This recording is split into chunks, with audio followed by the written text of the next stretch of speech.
CNV en simultané et avec l'ami Alain Mignot qui est là. Comment ça va, mon cher Alain? Très heureux de te jaser. Ben oui, moi aussi, je suis très heureux que tu puisses animer l'émission ce matin. C'est une grande opportunité pour moi, Nicolas. Ben écoute, c'est gentil, puis je peux dire la même chose. C'est réciproque, très heureux de travailler avec toi. Et je pense que c'est une première, d'ailleurs, ensemble à la radio. Absolument, Une première, absolument. Ben oui. Et ce ne sera pas une dernière. Jessica Lapointe qui sera de retour la semaine prochaine. Donc, pour l'instant, mon cher Alain, ben évidemment, il y a plusieurs personnes qui nous disent, Alain Mignot, il y a un succès colossal. On parle de We Rose, évidemment, mais il y a plus que ça. Ah oui. Quand on se prend en main, il dit, je pourrais t'en jaser pendant des ans. Quand on se prend en main et on devient entrepreneur, puis c'est important ça, quand on dit on devient entrepreneur, est-ce qu'on ne l'est pas un petit peu à l'intérieur de soi, puis comme un papillon, la chenille qui devient papillon à un moment donné, il y a une éclosion. Comment ça t'est arrivé, toi? Ben, c'est exact. Mais en fait, moi, j'ai toujours, non pas blâmé, mais apporté justement cette fugue d'entrepreneur qui provient de ma jeunesse. OK. Donc, effectivement, lorsqu'on est dans un milieu défavorisé, d'une pauvreté extrême, tel que c'est Henri dans les années à laquelle je suis né. Oui. Oui, on a la fugue, justement, cette motivation intérieure de vouloir à tout prix se sortir de la misère et puis de réussir. Ouais. Et rapidement, Nicolas, ma première entreprise a été, j'ai tapissé Montréal de machines à condom lorsque j'étais étudiant. Ça a été vraiment première entreprise. C'est un début. Des machines à condom, oui, tout au début. Je passais mes soirées dans les salles de bain, là, justement, pour encourager les hommes ou peu importe, voir mon marché, comment est-ce qu'ils se comportaient face à une machine à condom. C'était pour ça la dénatalité au Québec. T'es un peu responsable, J'ai contribué à ça. Oui. Et un gros tournant. Oui. En fait, j'en passe, là, parce que si on avait une heure, j'en dirais beaucoup plus long. Oui. J'ai eu une boutique d'antiquité, j'ai été directeur des ventes, mais un grand tournant a été vraiment mon premier saut dans l'immobilier. Ah oui. Un jour, je me suis prise en main, puis j'ai appelé un client pour qu'il puisse m'aider à acheter un 6 logements. Et je me souviens, là, j'étais dans ma chambre, j'avais un bureau Ikea, le matelas par terre, genre, à Verdun, et j'ai dit à cette personne qui était mon mentor, j'ai dit, je veux que vous m'aidez à acheter un siplex. Oh. Et là, il m'a donné une condition, puis il a vraiment un accent yougoslave. Il m'a dit, j'ai une condition. Ben, j'ai dit, laquelle, monsieur Turek? Que tu achètes un 60. Ah oui, OK. Est-ce que vous voulez me financer, monsieur? Et là, j'ai dit à monsieur Turek, de toute façon, monsieur Turek, là, non, je voulais faire mon smart. J'ai dit, monsieur Turek, vous avez ajouté un 0, un 6, un 0. Oui, c'est ça, effectivement. Et là, il m'a dit, mais crois-tu stupide? Oh, OK. Il y a quelqu'un sur l'autre ligne, je vous reviens. Calmez-vous. C'est ça, quelqu'un autre. Et puis, je dis, non, mais de toute façon, en bégayant, bien sûr, j'ai dit, monsieur Turek, de toute façon, j'ai pas l'argent. Je sais, je vais te la passer. Bon. Hey, mon Dieu, est-ce que tu as les coordonnées de M. Turek? Il est encore en vie, très actif d'ailleurs. Non, mais sans blague. Et puis, quelle chance extraordinaire. Mais tu as eu aussi le cran, on dit le guts en latin, le cran. Mais les gens souvent me posent la question, mais comment est-ce que tu as fait? Bien sûr, le monsieur m'a passé 400 000 $ à 12 % d'intérêt annuel, mais tu sais, lorsqu'on plonge sans se tracasser à savoir s'il y a de l'eau dans le fond de la piscine. Oui. C'est vraiment ce que j'ai fait. C'est une belle image. Et c'est drôle parce que c'est l'image que je donne souvent avec l'émission Histoire de succès avec télé. Puis on rencontre plein d'entrepreneurs. Puis ton discours est passionnant. Et souvent, l'image, c'est ça. C'est un peu comme quand on saute sur un tremplin. On ne sait pas trop, justement, s'il y a de l'eau dans la piscine. Tu as tellement raison. En fait, on se positionne sur le tremplin parce qu'on voit la possibilité, la prospérité. Et là, on se dit, oui, mais qu'est-ce qu'il va arriver? Ben oui. Et puis, on se dit, bon, tu sais quoi, on construira l'avion en sautant. C'est ça. En plein vol, en chute libre. C'est ça. C'est comme ça qu'on va se débrouiller. Et comment ça s'est passé? Raconte-nous. Parce que là, c'est beau, tu as les sous. Ça a l'air facile parce que, bon, on parle d'immeubles à revenus, mais là, des locataires, il faut trouver le monde, il faut que les gens te paient, etc. On te paye comme du monde aussi. Comment ça s'est passé? Ça s'est bien passé, mais effectivement, j'ai fait l'école de l'immobilier et je remercie tous les locataires qui m'ont donné de la misère. Ah oui! Parce que c'est comme ça que j'ai appris. On se fait une carapace. Écoute, Nicolas, lorsqu'on reçoit une lettre, un courrier certifié, lorsqu'on va à la poste, on a un coupon, on prend l'enveloppe, j'arrive dans la voiture, j'ouvre l'enveloppe, il n'y a rien dedans. Mais ils ont eu ma signature du fait que j'ai pris réception d'un courrier. Voyons donc!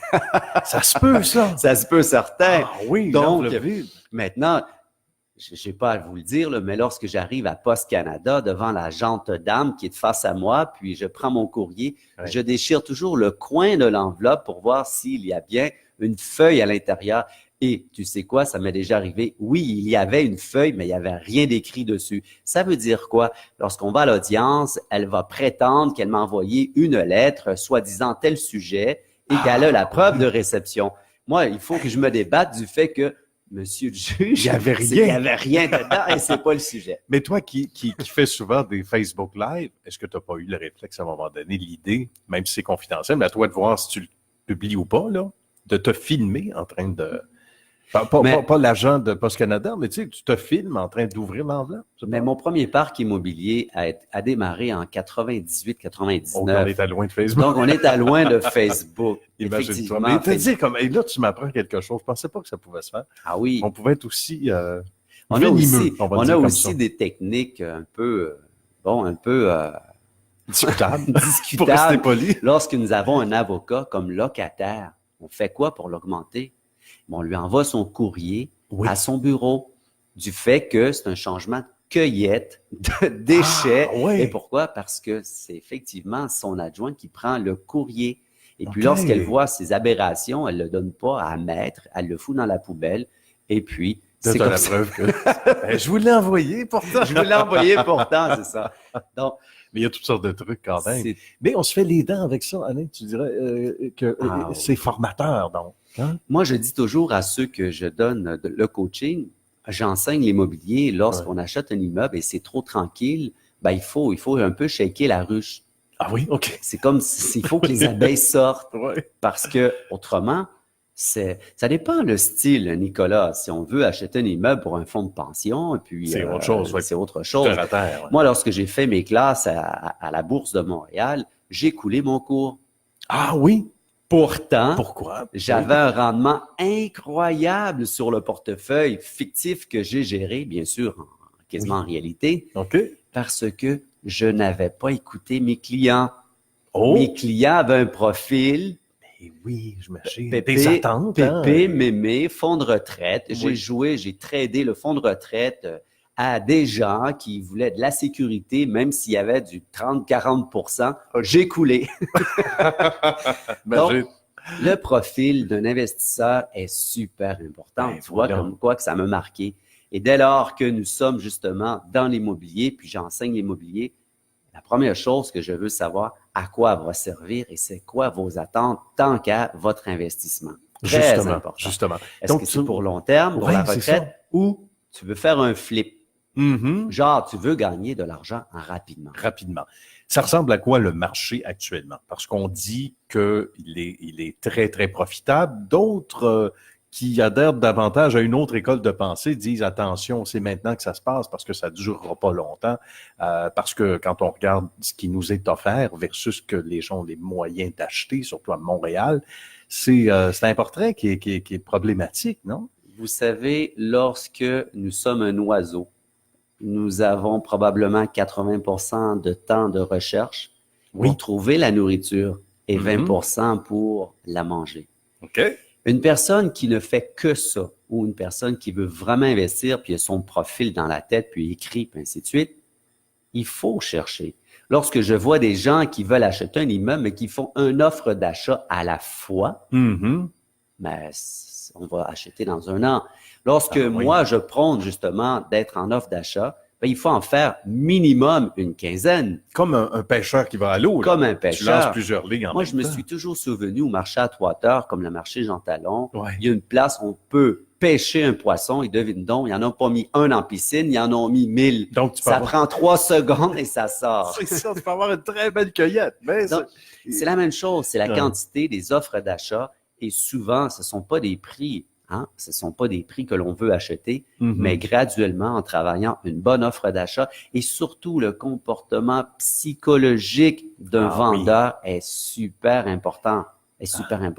Même chose pour un acheteur. Il faut mettre le caractère de côté. L'objectif qu'il faut atteindre, c'est ça qu'on veut acheter à tel prix approximatif. On le travaille.